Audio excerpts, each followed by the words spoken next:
Bom, nossa aula de hoje é sobre o abstracionismo. Hoje são 30 de setembro. Nossa turma é o terceiro ano, terceira série do ensino médio. Então vamos lá, gente. O abstracionismo, para mim, eu não gosto do cubismo, mas eu gosto do abstracionismo. Então vamos começar. Deixa eu fechar isso aqui. O abstracionismo, ou arte abstrata, é um estilo artístico moderno das artes visuais que prioriza as formas abstratas em detrimento das figuras que representam algo da nossa própria realidade. O abstracionista, aquilo que a gente fala, isso aí qualquer criança faz, é só jogar tinta, é só fazer um rabisco. Na verdade, gente, o artista, ele pensa, ele elabora e ele vai fazer uma coisa que ele viu, que ele relacionou com aquela forma abstrata dele. Não é por acaso, assim, não é só chegar assim, vou jogar um balde de tinta aqui, a gente vai ver Pollock depois e a gente pensa que é dessa forma, mas não é bem por aí, tá? Ele tem uma sequência de estudo, de raciocínio. Dessa forma, podemos dizer que esse tipo de arte é uma obra não representacional. Ou seja, eu vou fazer, se eu estivesse lá na sala, ia ser mais fácil explicar isso para vocês, porque eu poderia rabiscar. Mas, por exemplo, eu estou vendo aqui, eu estou olhando aqui pela minha janela e estou vendo um monte de retângulos compridos, que é um monte de prédio. Aí, de repente, eu pego uma tela, pinto ela toda de vermelho por baixo e chego por cima e faço um monte de pinceladas assim na vertical. E isso, para mim, é a representação disso que eu estou vendo pela minha janela. Você vai olhar e você vai ver o que? Nossa, a Bazinha é doida. Pintou um fundo azul com um monte de rabisco vermelho.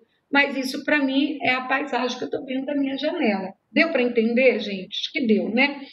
Então, a origem da arte abstrata está intimamente relacionada com as vanguardas artísticas europeias do final do século XIX, que é a também chamada arte moderna.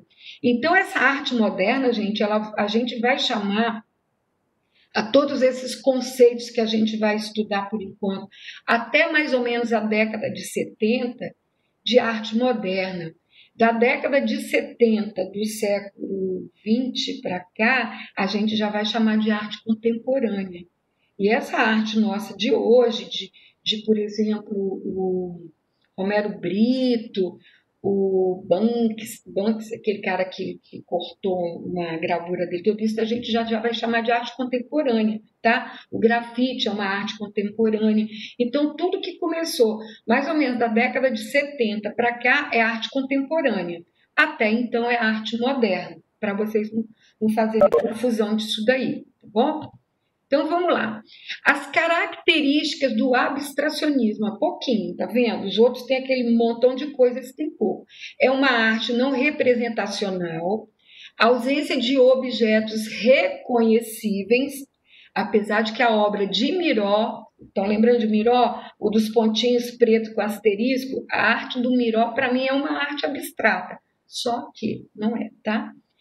É uma arte subjetiva, ou seja, você não consegue olhar e saber o que está desenhado ou pintado ali. Oposição ao modelo renascentista, Deus que me livre de renascimento, rococó, barroco, essas coisas, tá? E a arte figurativa. A valorização de formas, de cores, de linhas e de textura. Isso daqui, gente, ó, onde eu estou passando, isso aqui é tudo, porque faz com que a arte abstrata fique muito bonita, tá? Aliás, vamos fazer um parêntese aqui. A arte abstrata que eu gosto é essa primeira que eu vou mostrar, que é a de Kandinsky, a que eu sou apaixonada por ela, tá?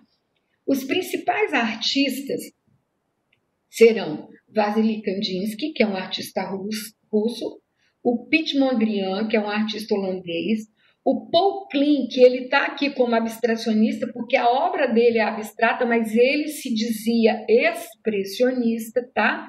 Então façam observação disso quando vocês estiverem fazendo o resumo de vocês. Aliás, amanhã eu vou ajudar vocês a fazerem isso.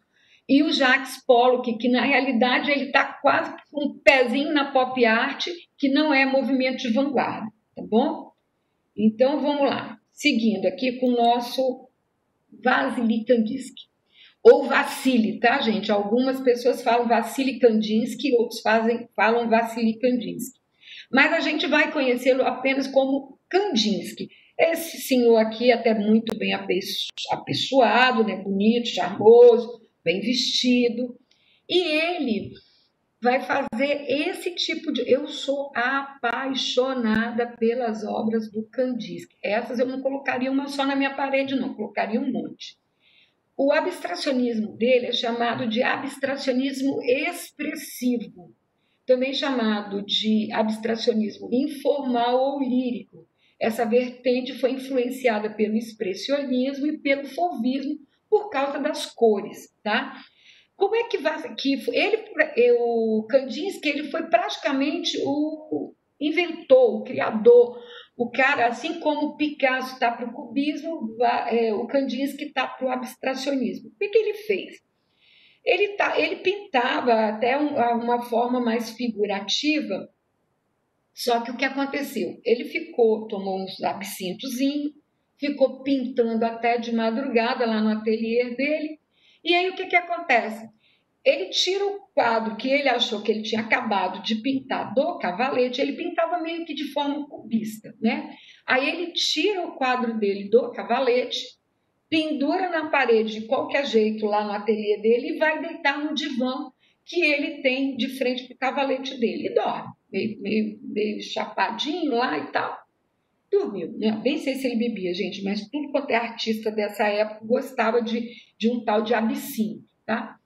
Aí, no outro dia, quando ele acordou, ele olhou para a parede do quadro dele, a parede do ateliê onde o quadro estava pintado, e tomou um susto. Falei assim, gente, de quem é esse quadro? Não fui eu que pintei esse quadro, não. Aí ele levanta, vai olhar mais de perto, e o pior, quando ele se espantou, ele disse, que quadro maravilhoso, que movimento é esse que eu não conheci, uma coisa completamente diferente de tudo que eu já vi, já fiz. Quando ele foi ver, gente, ele tinha pendurado o quadro dele de cabeça para baixo. Só que as formas que ele tinha pintado eram um monte de barcos, numa linha, um monte de barco. Eu não achei para mostrar para vocês. Era como se fosse era a linha do horizonte com os barcos, né? Só que ele pendurou o quadro meio de lado. Então, como ele pintava meio dentro da arte cubista, com forma geométrica, os quadros de cabeça para baixo ficou uma coisa completamente diferente. E ele se apaixonou por aquilo, desmanchou o nome dele da parte de cima e colocou na parte de baixo, que foi por isso a identificação, e também ele já estava sóbrio, né? Então já sabia muito bem que o quadro era dele. E aí ele começou a fazer isso que vocês estão vendo aqui, que eu gosto demais, principalmente das cores, tá? Então foi assim que surgiu o abstracionismo. Olha só como é legal, amarelo, vermelho e azul. Então, olha só, eu vejo, não sei vocês, mas isso daqui, essa forma aqui que parece uma cobrinha, eu vejo isso daqui meio como um instrumento, tá? Parece um instrumento, um violão, um violoncelo, alguma coisa assim. Aqui eu vejo um homem, vou falar para vocês como, ó. Essa linha aqui eu vejo um nariz. Esse restante aqui eu vejo como se fosse queixo e pescoço. Essa parte aqui eu vejo como se fosse a parte de trás da cabeça com os cabelinhos fiapados. Ainda vejo cílios aqui e ainda vejo um topetezinho. E isso aqui, para mim, basicamente é um rosto. Por isso que eu estou falando para vocês, eu não sei se foi isso que ele pensou, né? Logicamente que não. Mas o abstracionismo, o artista, ele tem que pensar em alguma coisa. O Kandinsky, por exemplo, aqui, ele pensou em formas, em várias formas geométricas. E a gente consegue interpretar de alguma forma isso daqui.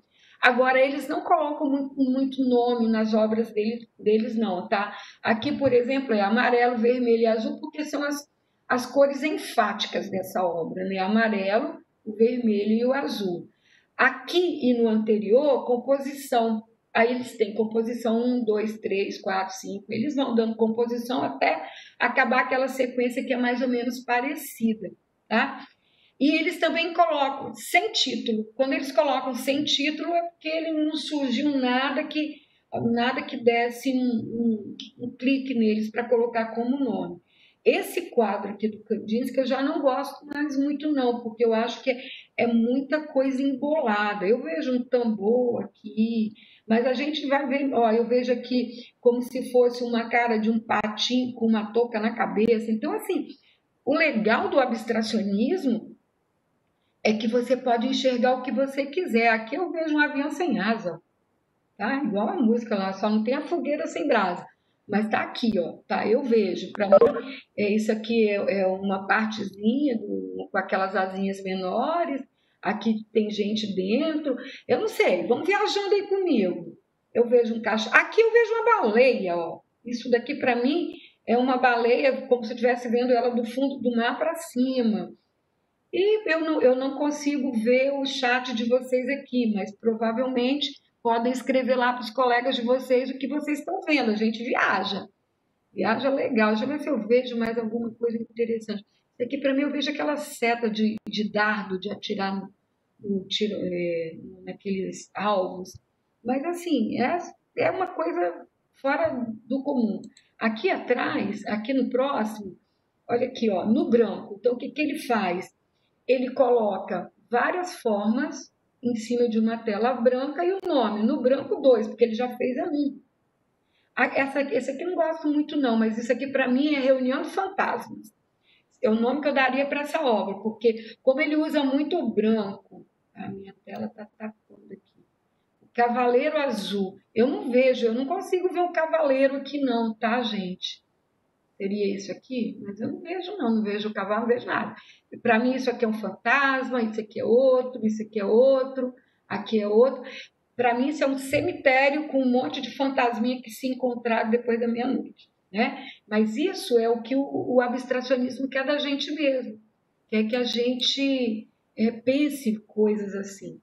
Esse daqui de baixo, que eu acho que é composição alguma coisa, que eu esqueci de colocar o nome, desculpa, vamos voltar.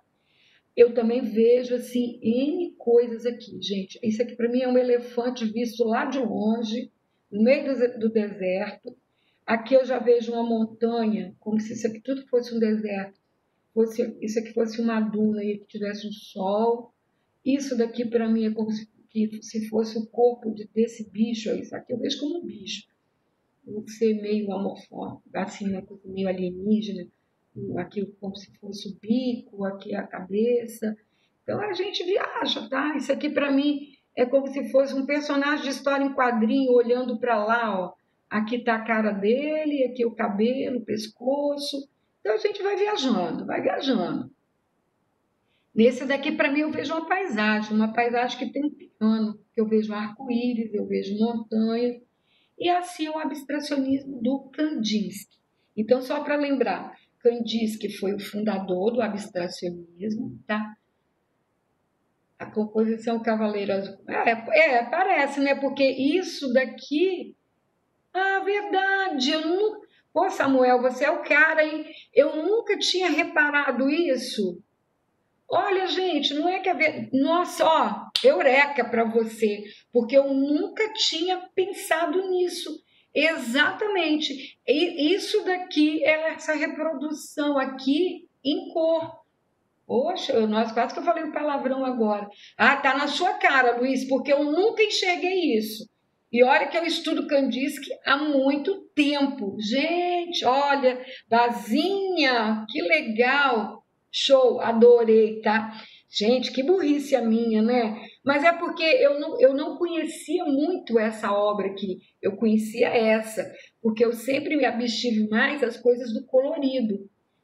Gente, legal. Ó, tô surpresa. Show, show de bola. Fiquei feliz agora. Eu fico muito contente quando vocês conseguem enxergar além da minha percepção. Muito legal. Vamos lá então, para frente. Essa daqui, gente, é a minha preferida e é a que quem dera se eu pudesse comprar, né? Quem sabe se um dia eu jogar na Mega Sena e ganhar sozinha muitos bilhões. Essa eu acho muito legal e ela é bem geométrica. Aqui a gente não consegue ver muitas coisas igual naquelas composições lá de trás, não, tá? Mas olha que legal. Isso aqui para mim me lembra um astrolábio, alguma coisa ligada à astrologia. Eu vejo aqui nesse plano aqui como se fosse uma prancheta de desenho. Isso aqui para mim é um olho. Isso aqui me lembra maçonaria, aquele olho que tudo vê. E isso aqui, para mim, é como se eu visse tubarão. Quero ver. É como se eu visse uma bola de cristal com um reflexo de coisas que estão fora da tela.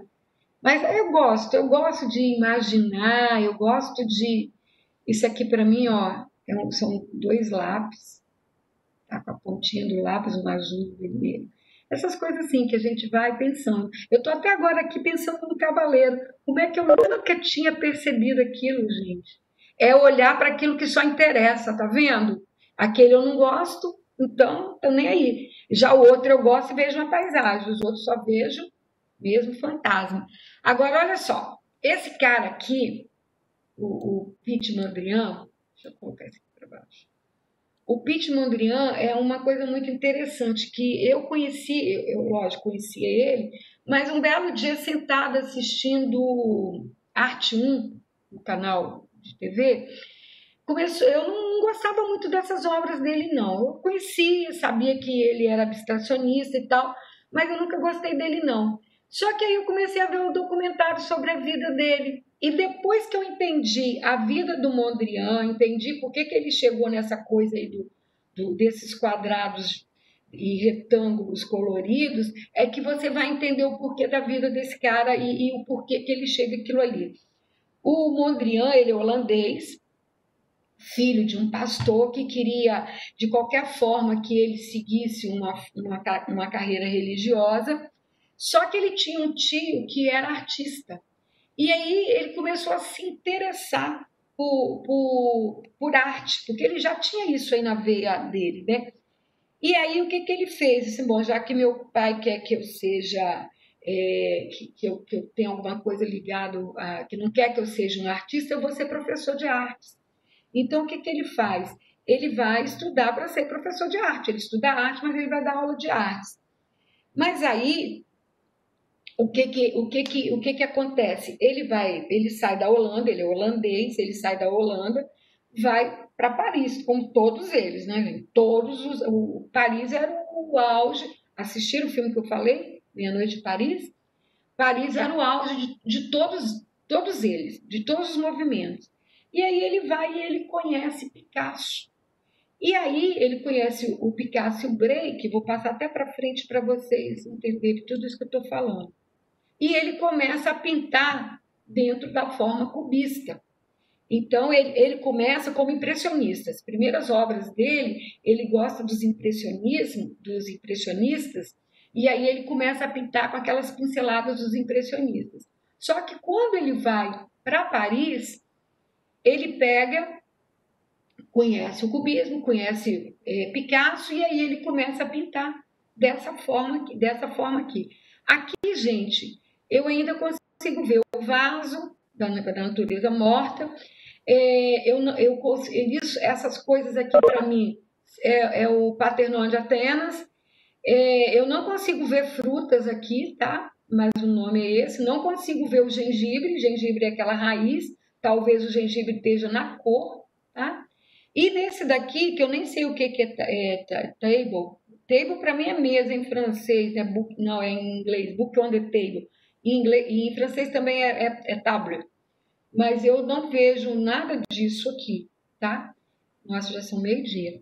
E aí eu não consigo ver essas coisas. Então eu não sei como é que ele faz. Aqui não. Aqui é no início, então ele faz a árvore vermelha, a árvore cinza, essa daqui menos, mas essa daqui bem geométrica, né?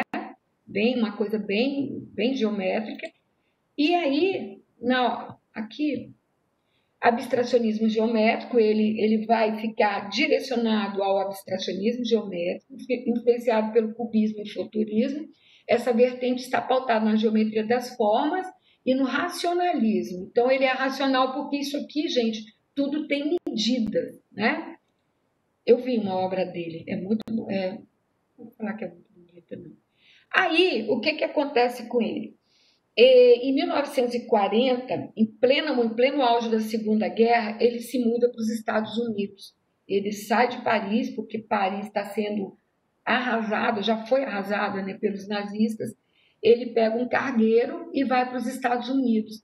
E quando ele chega, quando ele vê a Estátua da Liberdade, que ele vai para Nova York, ele fica apaixonado com aquilo tudo. E naquela época, quando você chega, quando ele chegou, isso eu vi no documentário, tá? Quando ele chega, que eu estava falando, mudo de um assunto para o outro, no documentário eu me apaixonei por ele por isso, que conta a vida dele todinha, e a paixão que ele tem quando ele vê a Estátua da Liberdade, e antes de atracar no porto, ele vê aquele monte de retângulos de tamanhos diferentes, que são os prédios de Nova York. E é lá em Nova York que ele começa a pintar dessa forma. Ele usa basicamente linhas verticais e horizontais pretas, num fundo branco, e usa como base também as três cores primárias, que é o vermelho, o azul e o amarelo. E aí, gente, a casa dele lá, ele vai morar numa kitnet, ele nunca casou, não se sabe muito da vida dele amorosa, afetiva, não, ele era um cara meio reservado. E tudo dentro da casa dele é desse jeito, ele pinta as paredes dessa forma, ele pinta o sofá, a cama, tudo. O apartamento dele é tudo isso, é como se fosse um quebra-cabeça com essas cores. E o mais interessante é que assistindo esse documentário, eu lembrei e depois eu fui procurar e vi que na década de 90 eu tive um vestido, gente, com essa, a frente dele era isso daqui. Então, ele serve até hoje, essa padronagem dele, ele serve como modismo para os estilistas de grandes grifes. Lógico que meu vestido não era de grande grife, né, gente? Mas se usou, como quando as grandes grifes lançam alguma coisa, todo mundo copia, né? As lojas de departamento copiam. E eu lembro direitinho que o meu vestido era isso daqui na frente e atrás ele era bege. Então, para vocês observarem como que hoje em dia o Romero Brito não tem as estampas dos quadros dele em tudo, até na tampa de privada. Então, o Mondrian, ele vai fazer isso daí. Ele não faz só contraste não, Samuel. O que ele faz? Ele usa a cor para dar equilíbrio. Se vocês observarem, já sei que a gente não vai conseguir acabar hoje, tá? Se vocês observarem essa obra aqui, se a gente fizer uma leitura de imagem, o que ele faz? Olha comigo. A gente olha rapidamente para o amarelo e vem para o vermelho. Ele faz um jogo de equilíbrio com as cores. Então, se você fechar o olho e abrir, você vai primeiro para o amarelo, depois você vai para o vermelho, depois você vem para o azul e você volta para esse quadrinho aqui, ó, vermelhinho. Fecha o olho, gente, e abre. Talvez alguns de vocês vão perceber isso diferente de mim, mas o olho da gente vai fazer isso, ó. Depois ele vem para cá. Aqui, o que ele faz nessa obra de cá para poder equilibrar a obra? Fecha o olho, olha e pensa, tá? Não é feio não, Lubás, até porque isso aqui vale muitos milhões. Feio vocês vão ver mais para frente. A gente vai olhar para esse vermelho, desse vermelho, o seu olho vai puxar. Exatamente, também concordo, isso aí. Tem muita coisa feia que vale muito. A gente olha para aqui, daqui a gente olha para cá, o seu olho volta para cá. Não precisa anotar não, Oscar, é que amanhã eu vou fazer junto com vocês um resumo, tá? Mas, porque senão vai ficar complicado para a gente, tá? Mas amanhã eu vou ajudar vocês a fazer isso, se preocupa não. Então a gente olha daqui, a gente olha para cá, o olho vem para o azul, a gente passa batido pelo preto, vem para o amarelo e volta para o vermelho. Se o olho de vocês não faz isso, vocês têm alguma doença ocular, agora não é brincadeira não, não é sacanagem não, tô falando sério, sério. Porque é o que a nossa retina faria, tá? Em função da cor. Vermelho, amarelo, azul, volta para cá e vem para cá. E isso aí, só respondendo aquela primeira coisa que o Samuel escreveu, isso não é um contraste, isso é um equilíbrio. por isso que eu falei para vocês que isso tudo é muito pensado, tá? O artista, ele não faz isso por acaso, não, ele faz isso pensado. Agora, essas obras aqui, gente, é muito engraçado, porque ele já faz, é igualzinho aquelas anteriores, porém, ele já faz em escala menores. Eu vi essa obra aqui no MoMA, vou mostrar o detalhe para vocês. E o engraçado é que essa obra aí, eu achei tão sem graça. O ano passado, os meninos do terceiro ano fizeram uma releitura e saíram coisas bem mais bonitas que essas. Aí sim, Lubase.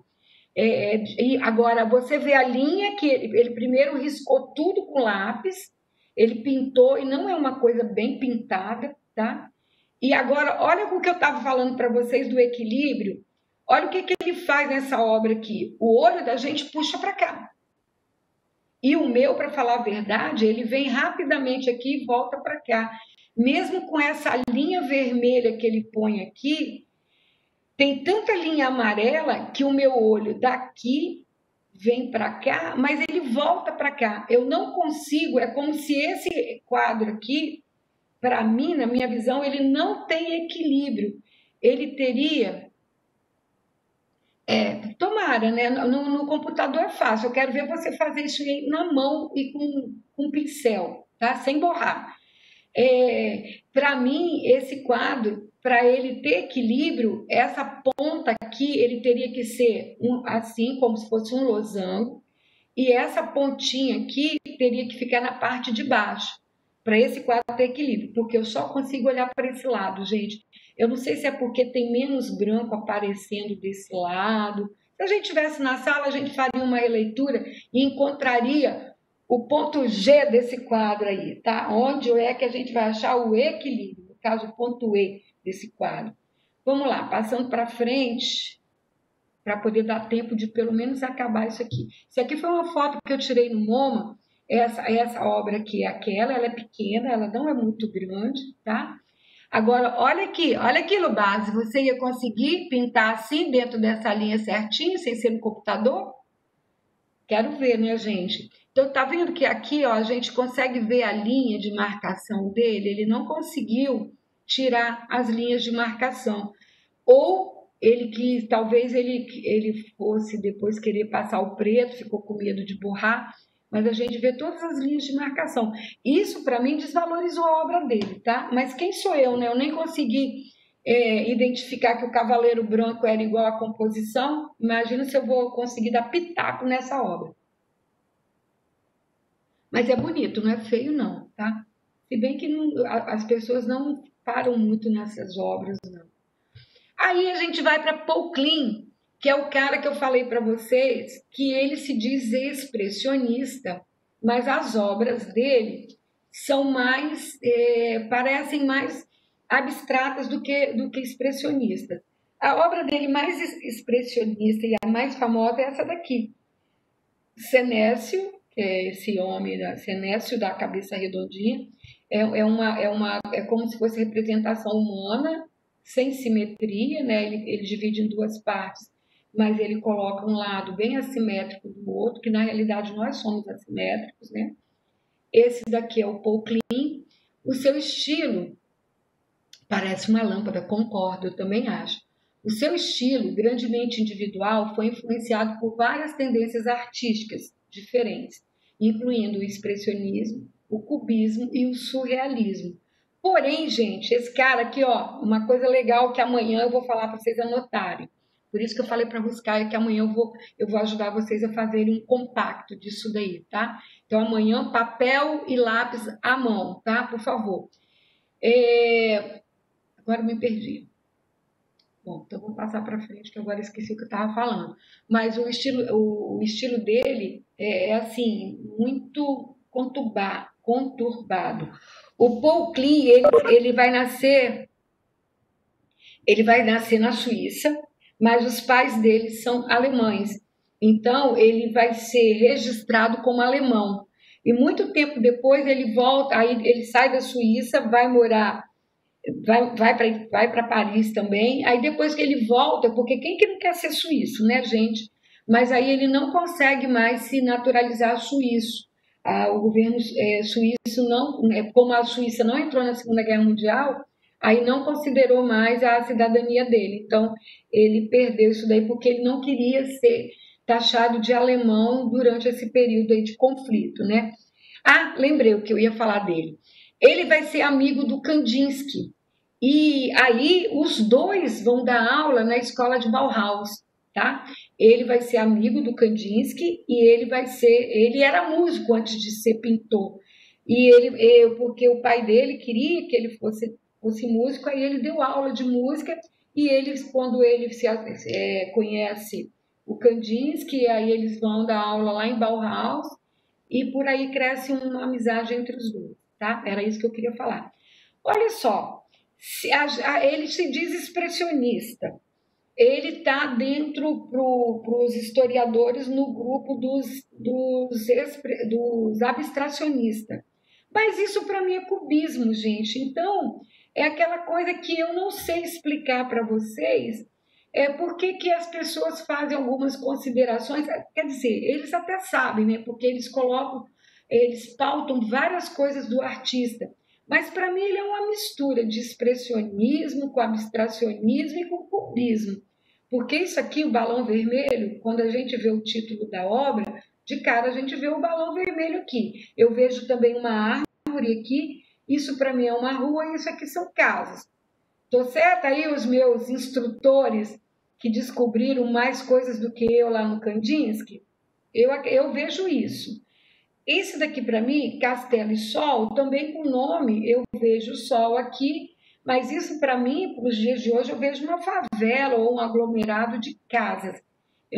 Talvez o castelo seja essas torres aqui, né? Não sei, tá? Talvez vocês enxerguem coisas diferentes, já que vocês estão expert e entendedores em análise de obras de arte. Eu fiquei muito feliz com isso, tá? Eu estou chocada até agora.